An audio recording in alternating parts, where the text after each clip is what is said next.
మన హిందూ మతంలో కార్తీక పౌర్ణమికి ఎంతో ప్రాముఖ్యత ఉంది. ఈ ప్రత్యేకమైన రోజున ఉపవాసం ఉండి విష్ణుమూర్తిని పూజిస్తారు. కార్తీక మాసంలో ప్రతిరోజు ప్రత్యేకమే.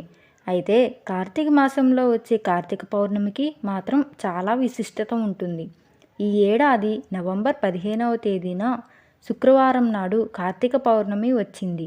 శుక్రవారంతో కలిసి వచ్చే పౌర్ణమి చాలా విశిష్టమైనది. ఈ కార్తీక పౌర్ణమి రోజున ఎన్నో అమృత గడియలు ఏర్పడ్డాయి.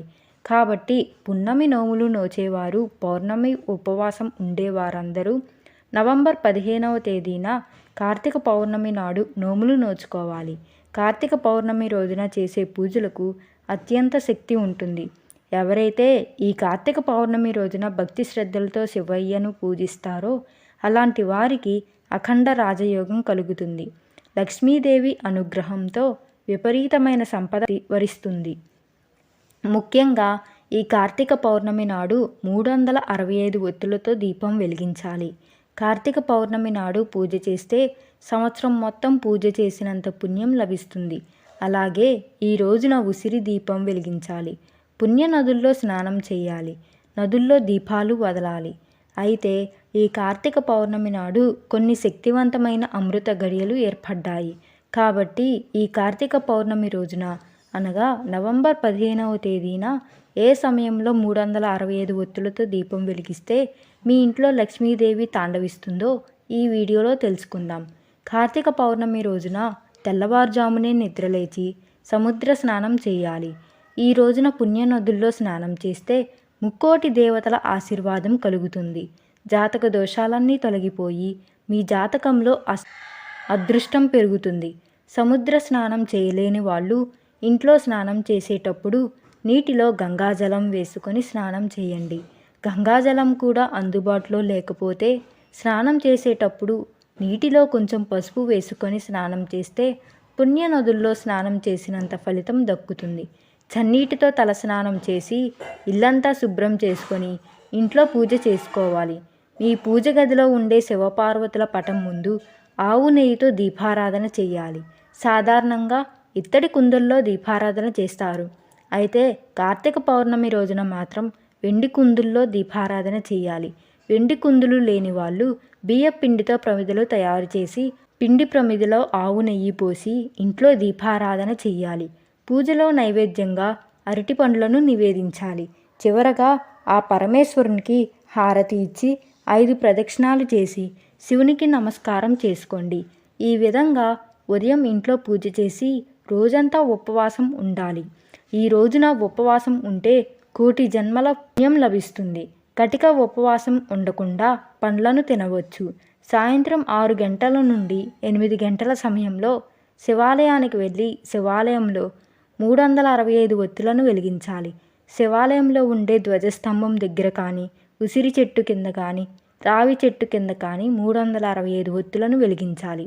ముందుగా అష్టదళ ముగ్గుని వేసి ముగ్గు పైన పసుపు కుంకుమలు వేసి గౌరీదేవిని తయారు చేసి గౌరీదేవి ముందు 2 మట్టి ప్రమిదలను పెట్టి మట్టి ప్రమిదల్లో ఆవు నెయ్యిని పోసి 365 ఒత్తులతో దీపాన్ని వెలిగించండి. ఈ దీపాన్ని వెలిగించిన మరుక్షణమే ముక్కోటి దేవతలు అందరూ ప్రత్యక్షమవుతారట. కాబట్టి దీపానికి అక్షింతలు వేసి నమస్కారం చేసుకోండి. అలాగే 365 ఒత్తులతో పాటు ఉసిరి దీపాన్ని కూడా వెలిగించవచ్చు. ఈ రోజున ఉసిరి దీపం వెలిగిస్తే లక్ష్మీదేవి ఆశీర్వాదంతో మీ ఇల్లంతా కనకవర్షంతో నిండిపోతుంది. ఉసిరికాయ పైన నెయ్యి ఒత్తులను పెట్టి ఉసిరి దీపం వెలిగించాలి. ఈ కార్తీక పౌర్ణమి రోజున శివాలయంలో ఉన్న ధ్వజస్తంభాన్ని ముట్టుకొని మీ మనసులో ఏది కోరుకున్నా సరే అది ఖచ్చితంగా నెరవేరుతుంది. శివాలయాల్లో దీపాలు వెలిగించలేని వారు తులసి కోట ముందు 365 ఒత్తుల దీపం వెలిగించవచ్చు. ఈ శక్తివంతమైన కార్తీక పౌర్ణమి నాడు తులసిమాత భూమిపైకి వస్తుందని నమ్మకం. కాబట్టి తులసి కోట ముందు నెయ్యి దీపం వెలిగించి తులసి చెట్టు చుట్టూ 3 ప్రదక్షిణాలు చేస్తే స్త్రీలకు దీర్ఘ సుమంగళి ప్రాప్తి కలుగుతుంది. మీ భర్త ఆయుష్ పెరగడంతో పాటు మీ భర్త సంపద విపరీతంగా పెరుగుతుంది. అన్నిటికన్నా ముఖ్యంగా ఈ కార్తీక పౌర్ణమి నాడు ఏదైనా నది వద్దకు వెళ్ళి అరటి దొప్పల్లో దీపం వెలిగించి నదిలో వదలాలి. అలాగే కార్తీక పౌర్ణమి నాడు ఉసిరి చెట్టుకు 8 ప్రదక్షిణాలు చేస్తే లక్ష్మీదేవి అనుగ్రహంతో మీ కుటుంబానికి అష్టైశ్వర్యాలు కలుగుతాయి. అలాగే ఉసిరి చెట్టు కింద వనభోజనాలు చేస్తే ఎలాంటి అనారోగ్య సమస్యలు లేకుండా జీవితాంతం ఆరోగ్యంగా ఉంటారు. కార్తీక పూర్ణిమ రోజున లక్ష్మీదేవి ప్రవేశం కోసం మీ ఇంటి ప్రధాన ద్వారం పైన పసుపుతో స్వస్తిక్ గుర్తును వేయండి. కార్తీక పౌర్ణమి రోజున మీ ఇంటి ముందు స్వస్తిక్ గుర్తు ఉంటే మీ ఇంట్లోకి తప్పకుండా లక్ష్మీదేవి ప్రవేశిస్తుంది. అలాగే ఈ కార్తీక పౌర్ణమి రోజున సాలగ్రామం దానంగా ఇవ్వాలి. అలాగే గోమాతకు పచ్చి గడ్డిని తినిపిస్తే జన్మ జన్మల అదృష్టం కలుగుతుంది. కార్తీక పౌర్ణమి రోజున శివాలయంలో రుద్రాభిషేకం జరిపిస్తే 7 తరాలు ఐశ్వర్యం కలుగుతుంది. మీ ఇల్లంతా సిరి సంపదలతో నిండిపోతుంది. కోటి జన్మల పుణ్య ఫలితం లభిస్తుంది.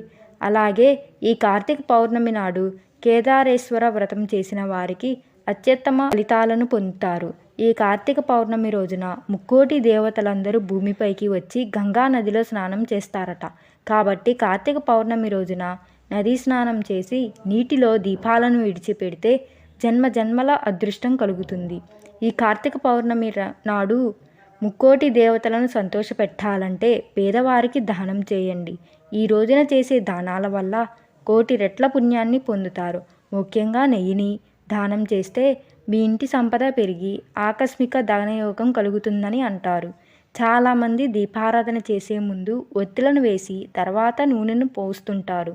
అయితే ఇలా అస్సలు చేయకూడదు. దీపారాధన చేసే సమయంలో ముందుగా నూనె పోసి ఆ తర్వాత ఒత్తులను వేయాలి.